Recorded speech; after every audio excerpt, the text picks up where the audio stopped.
ओम श्री परमात्मा नमः। मैं सीनियर प्रोफेसर हरिहृदय अवस्थी अपने परम पूज्य गुरु जी प्रातः स्मरणीय प्रोफेसर पंडित भगवत शरण शुक्ल वेद मूर्ति तपोनिष्ठ गीता उपनिषद पुराण और धर्मशास्त्र के विशेषज्ञ के साथ में आप सभी का Awasthi Ayurveda anatomy yoga and spirituality channel पर हार्दिक स्वागत करता हूँ। गुरु जी हम लोग को सांख्य कार्य का सरल शब्दों में समझा रहे हैं।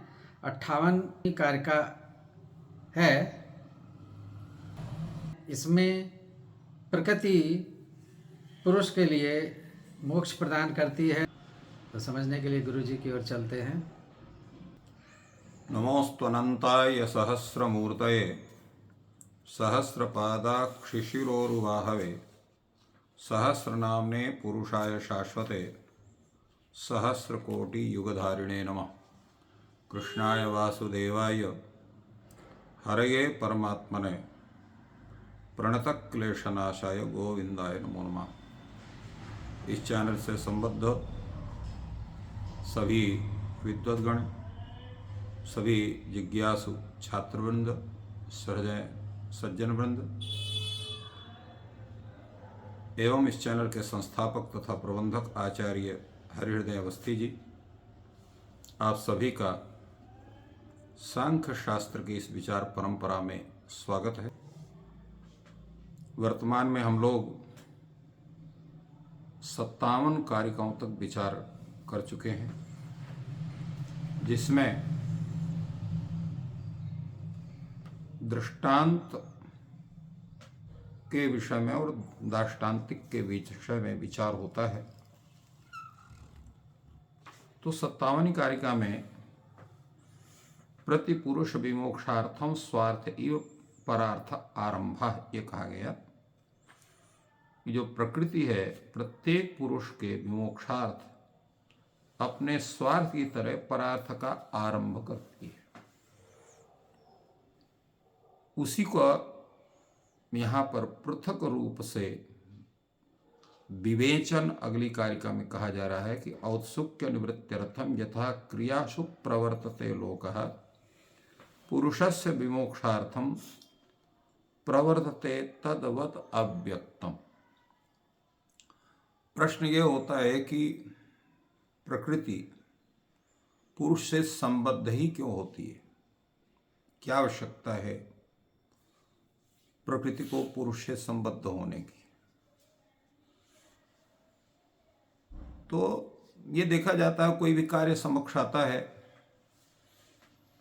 उत्सुकतावश स्वेच्छा से अपनी उस उत्सुकता को पूर्ति के लिए हम लोग तत्त कार्य विशेष में संलग्न होते हैं।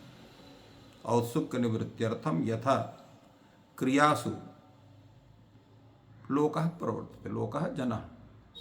कोई भी व्यक्ति है अपनी उत्सुकता को निवृत्ति के लिए उन क्रियाओं में उन कार्यों में प्रवृत्त होते हैं। तो प्रकृति का भी एक काम है, वो भी उसका काम है कि पुरुष को मोक्ष प्राप्त हो। पुरुषस्य विमोक्षार्थम तद्वत्, उसी तरह से जैसे पुरुष उत्सुकता की निवृत्ति के लिए तत्त क्रियाओं में कार्यों में प्रवृत्त होता है, उसी तरह से अव्यक्त अर्थात जो प्रकृति है पुरुष के विमुक्ति के लिए स्वेच्छा से प्रवृत्त होती है। इसका कोई अपना स्वार्थ नहीं होता है। जैसे व्यक्ति स्वार्थ में प्रवृत्त होता है, वैसे प्रकृति जो है वो परार्थ अर्थात पुरुष के विमुक्षार्थ प्रवृत्त होती है। इसकी और व्याख्या करते हुए आचार्य वाचस्पति मिश्र कहते हैं, यहां औत्सुक्य शब्द का अर्थ है इच्छा अर्थात स्वेच्छा। सा खलु खल्वपि इष्यमाण प्राप्तो निवर्तते।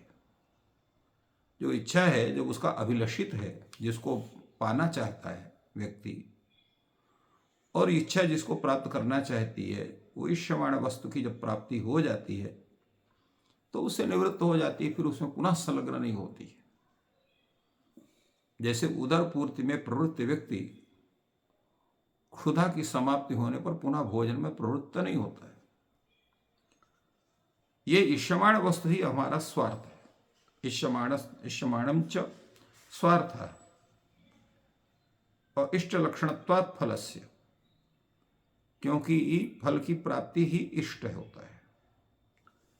इसलिए उसको दृष्टांत के साथ उसको दार्ष्टान्तिक में उसको ले जा रहे हैं। पुरुषस्य विमोक्षार्थम प्रवर्तते तद्वत् अव्यक्तम। जिस तरह से इच्छा होने पर व्यक्ति अपनी इष्यमाण वस्तु की प्राप्ति के लिए प्रवृत्त होता है और वो वस्तु की प्राप्ति होने पर उसे निवृत्त हो जाता है, उसी तरह से यह जो प्रकृति है स्वेच्छा से पुरुष के विमुक्ति के लिए उससे संबद्ध होती है और फिर उसको बोध करा करके और उससे निवृत्त हो जाती है। तो इस तरह से इस उदाहरण के द्वारा कैसे प्रकृति पुरुष को अपने को उससे निवृत्त करती है और पुरुष का कैसे उपकार होता है, इसका एक सोदाहरण विचार आचार्य अपने कारिकाओं के द्वारा आचार्य श्री कृष्ण ने और उसके व्याख्यान के द्वारा आचार्य वाचस्पति मिश्र ने इसको यहाँ पर प्रकाशित किया। तो इस प्रकार गुरुजी ने बहुत ही सरल शब्दों में कारका का अर्थ हम लोग को समझाया। आपका दिन शुभ हो, ईश्वर आपकी सहायता करें। धन्यवाद।